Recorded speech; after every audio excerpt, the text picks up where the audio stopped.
Welcome to the Draft Professor Podcast Network. This is the Mrs. R Relevant Daily Draft Podcast. I would like to remind you of who is bringing you daily draft content. Randall Slifer, Josh Townsend, Jake Robertson, Bill Sparks, Parker Blake, Brock Vieira, Newt Weston, Devin Jackson, David Neese, Jacob Roach, Owen, Jared Zhang, Dean Bruce, Brian Maffey. Without these individuals, we could not bring you daily draft content covering the top 175 players in the NFL draft. Thank you for watching, and we'll be with you in a few seconds. Welcome to the Mrs. R Relevant Daily Draft Podcast. I'm Jim. I am here with Devin. Devin, how you doing this morning?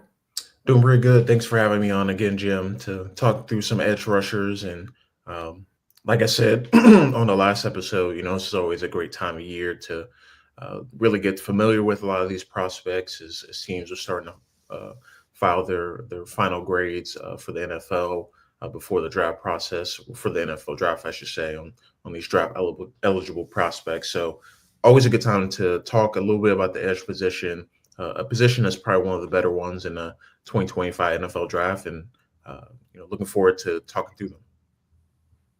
Absolutely. So I definitely appreciate having you on.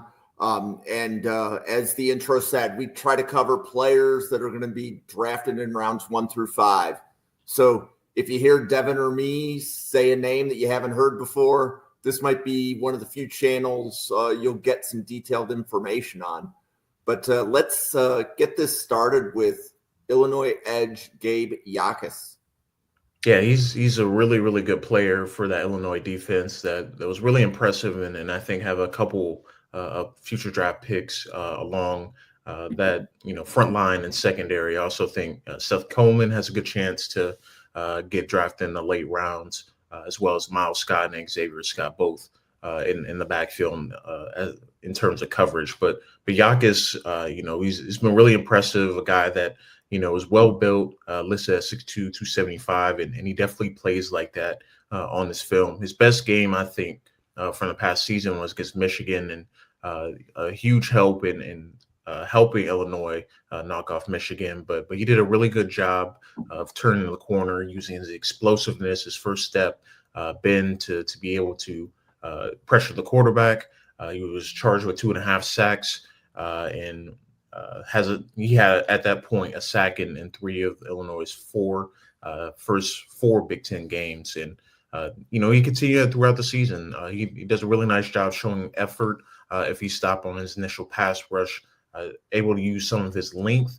Although he's 6'2", you can tell his arms are a little bit longer, so he's able to get into the offensive lineman's chest and be able to create some separation there.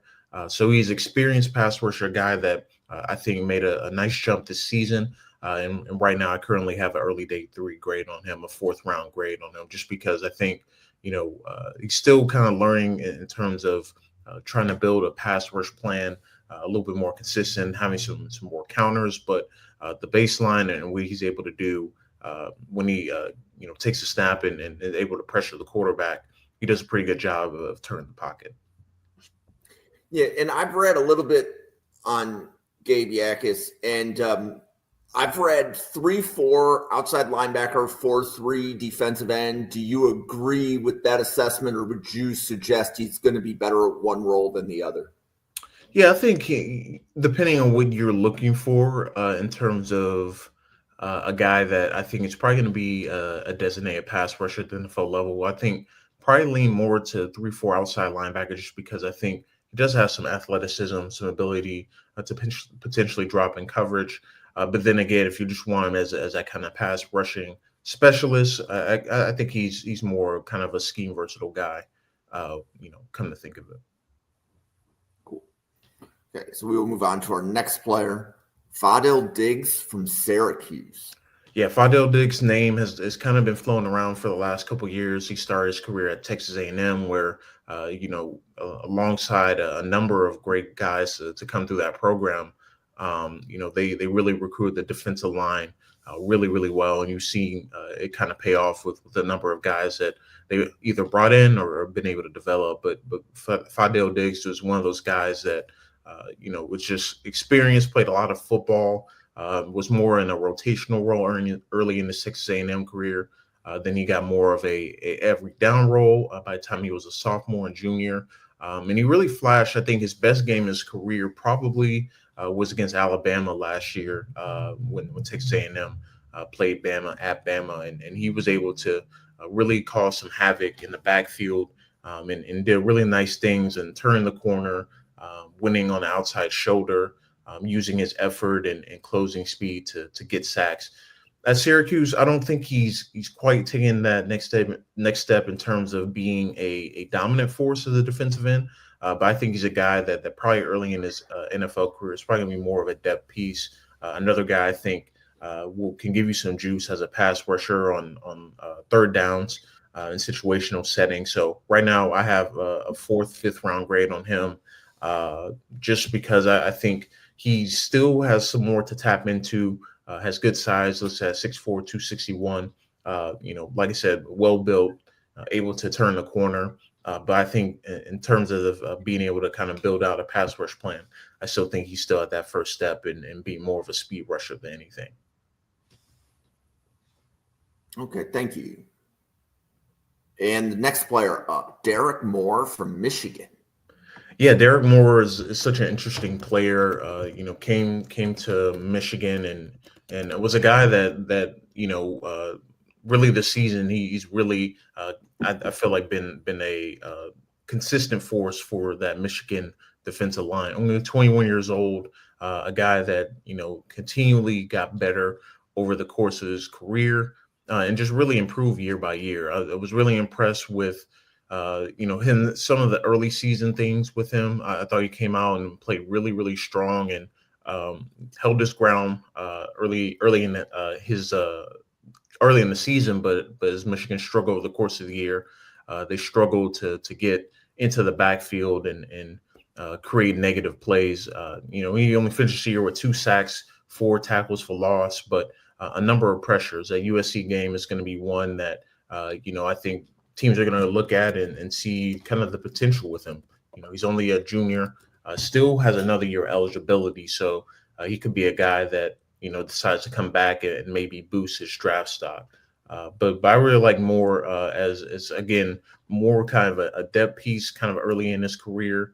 And I think, he's done a pretty good job at, being kind of an explosive player, able to drop into coverage. So bring some versatility there. But I think right now I probably have him as a late 3rd rounder. You said late 3rd? Yeah. And how do you, when you do an analysis and you're looking at, obviously Michigan has 2 really good interior defensive linemen that are, one's probably going in the top 10 and both will probably be gone by pick 35 or 40. How do you separate, is he productive because he's playing next to really good and or elite players versus he can hold his own even without such a dominant defensive line next to him? Yeah, I mean, there's always going to be, you kind of try to isolate it, right? Like, all right, these are different players playing different positions, but you can't deny that the help that Derrick Moore has gotten, from having that interior defensive lineman and having those one-on-one opportunities, it definitely goes a little bit hand in hand. Like obviously some of the interior guys, they're going to get funneled back into, plays get funneled back into the interior because of the edge presence. So it's kind of like a symbiotic relationship. Both guys or both position groups kind of help each other out. But in those one-on-one situations, I think is where you really start to figure out, all right, if you get these one-on-one opportunities at the NFL level, no chip, anything like that, can you consistently win? And he had around a 19% pass rush win rate. So he's winning and winning quickly. But teams have kind of schemed around getting the ball out because of what he brings off the edge along with in the interior defensive line. So I think with Moore, it's more of a case like, all right, what do you do in those one-on-one situations? In the run game, what's your production like? And I think he's solid in both areas. Thank you. Next player, RJ Oben from Notre Dame. Yeah, Oben came over from Duke this year, was coming to Notre Dame, had high expectations. I don't quite think he reached those expectations, over the course of the year. I think, he was a guy that a lot of people expected to be in that kind of early round discussion, like maybe he's a top 50 pick. And I don't think he quite had the season that we were expecting from him, just because I think, you come into kind of more of a new defensive scheme, and he's kind of finding his way.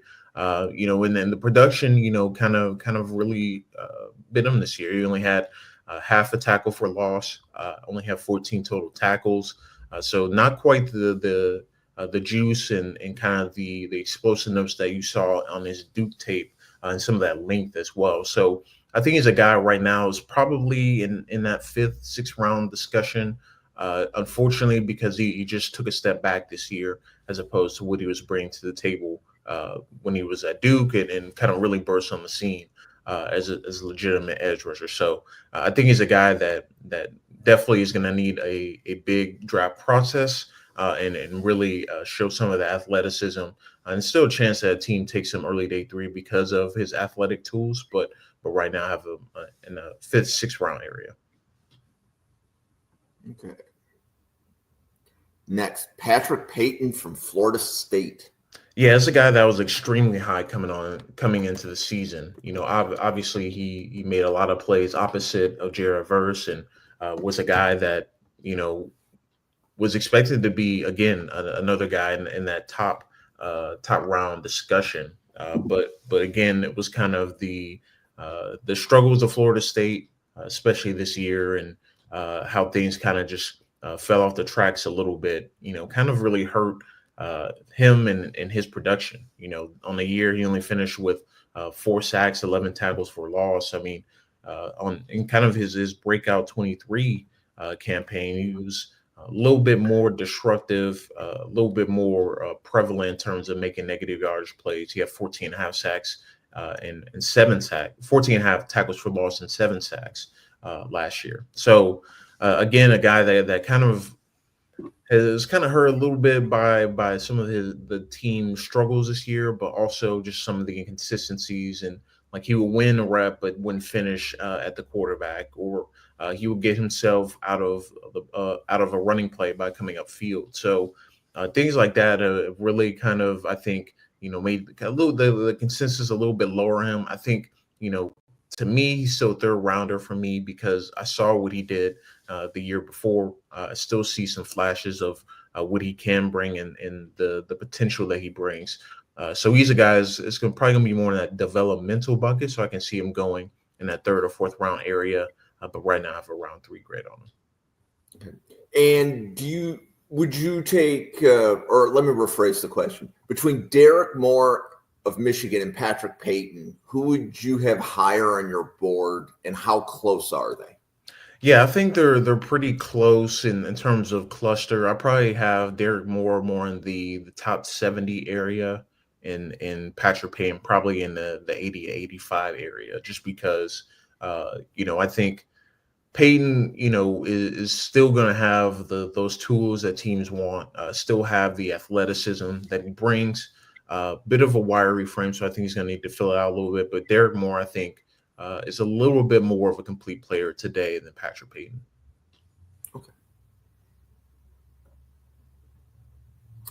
David Vann from NC State. Yeah, Vann is someone that I've liked for a couple seasons now. A guy that's kind of that no-nonsense type of pass rusher, power pass rusher, and a guy that has alignment versatility. I think as well. I can see him as a base defensive end, but I can see him more as a 3 technique as well, especially on rundowns. He's really strong at the point of attack, even though he's lacking a little bit of length that you would like to see as a guy that's more kind of that in between. But I really like him. I think for me, a lot of his game is kind of reminiscent. Not quite. I don't think he's quite at the level that this player was, but I see a lot of Brandon Graham in this game.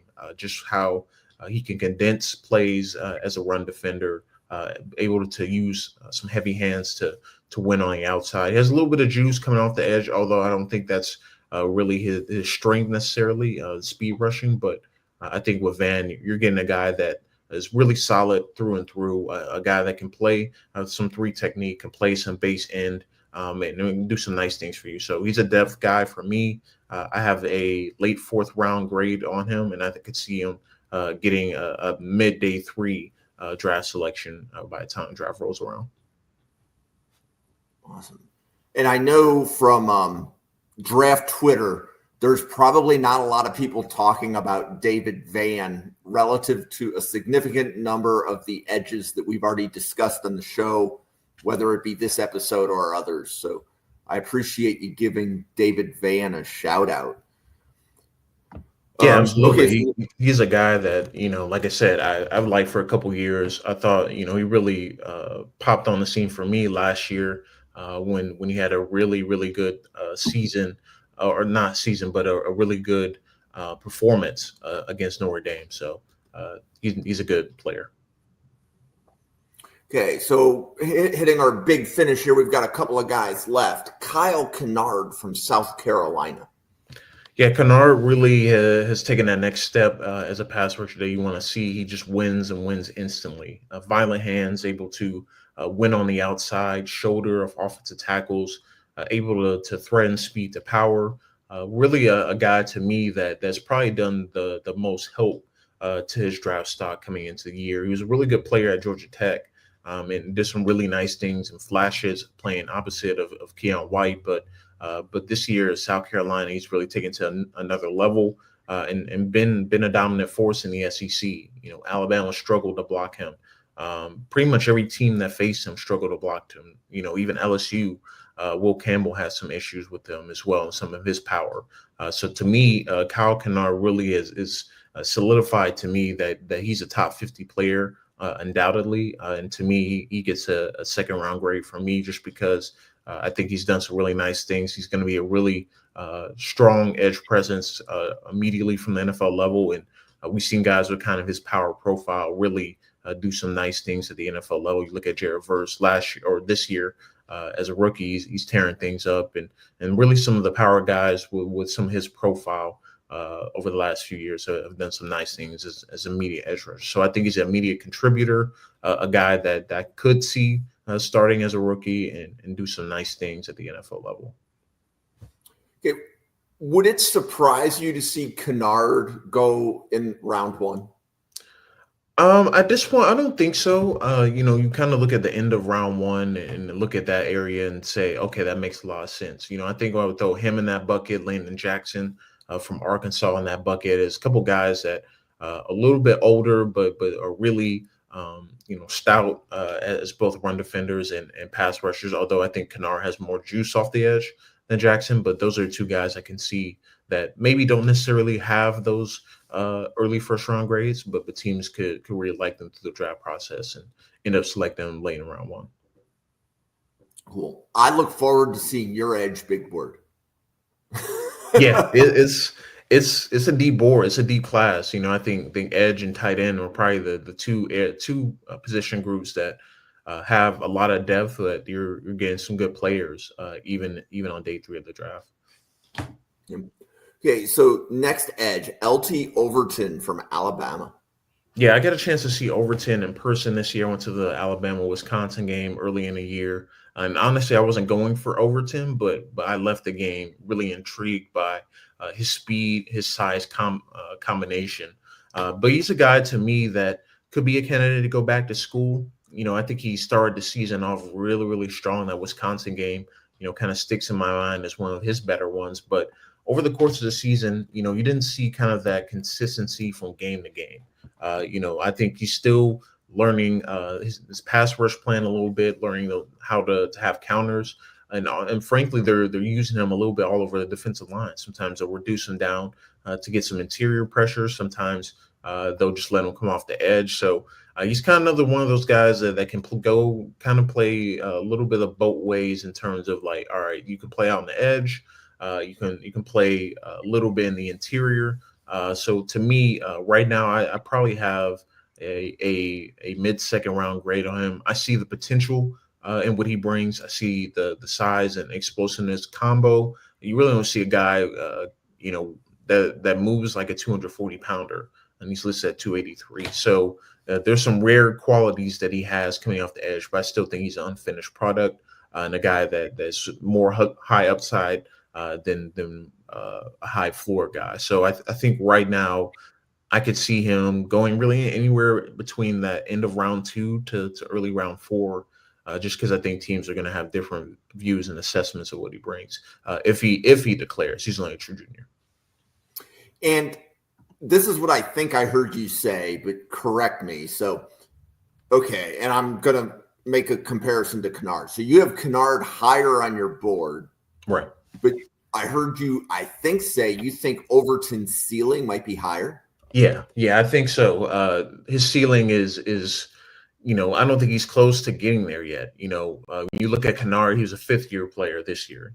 So there's that 2-year difference to me. In 2 years, you could say maybe Overton's as good as it or not better than Kennard. Obviously, Kennard is a better player right now, but I think Overton is a guy that the sky's the limit for what he can do.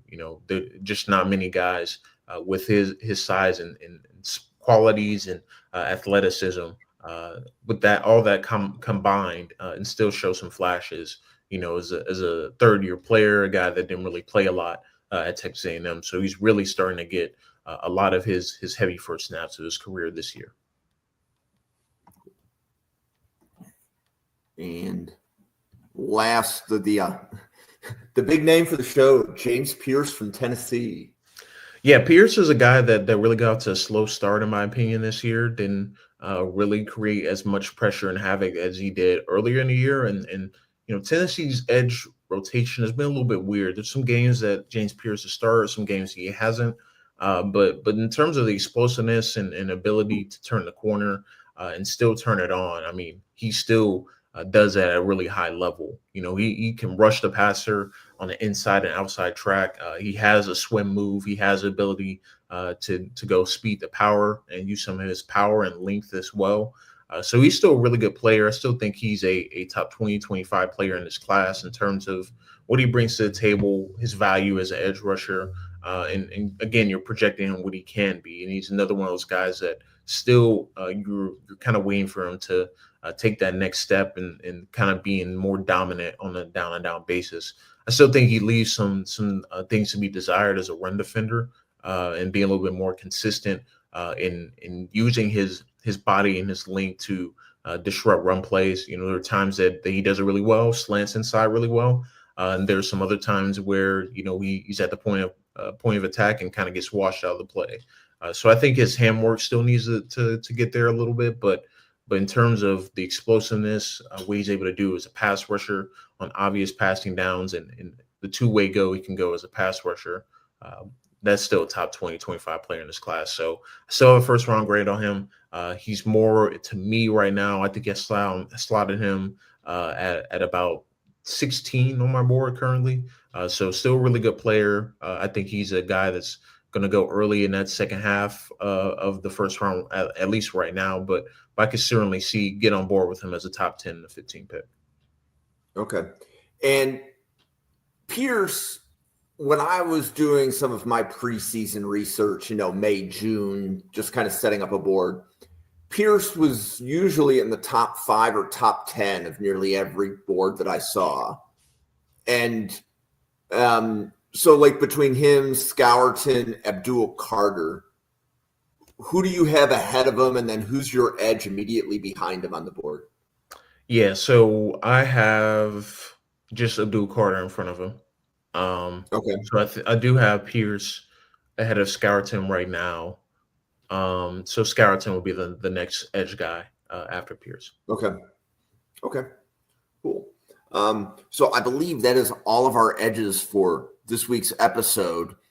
And I believe we have 2 more groups of edges that we were going to talk about doing a podcast with. So at this point, anybody following the channel has heard, I would say like 24 of the 42 edges, I think, that we were going to discuss. And just to your point, that's how deep the class is, because we haven't even gotten to some really good ones yet. So do you want to, before we close this out, do you want to tell everybody kind of who you are, how they can find your content? Yeah, so you can find me on Twitter at @RealD_Jackson, or X, I should say.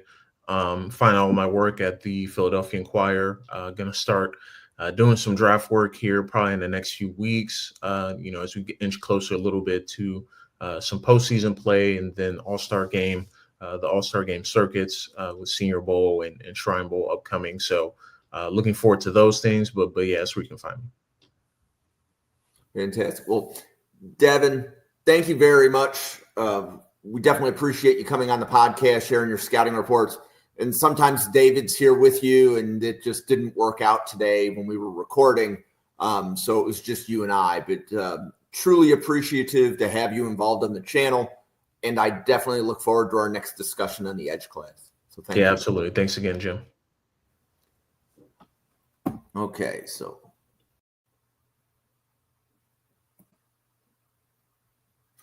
Thank you for watching this episode of the Mrs. R Relevant Daily Draft Podcast, brought to you by Draft Professor. Please subscribe to the YouTube channel. Please like the podcast on YouTube. Please follow us on Twitter at NFL Draft Fanatic. Thank you again for watching. On behalf of everybody that put this podcast together, we appreciate our followers very, very much, and we look forward to seeing you on a future podcast.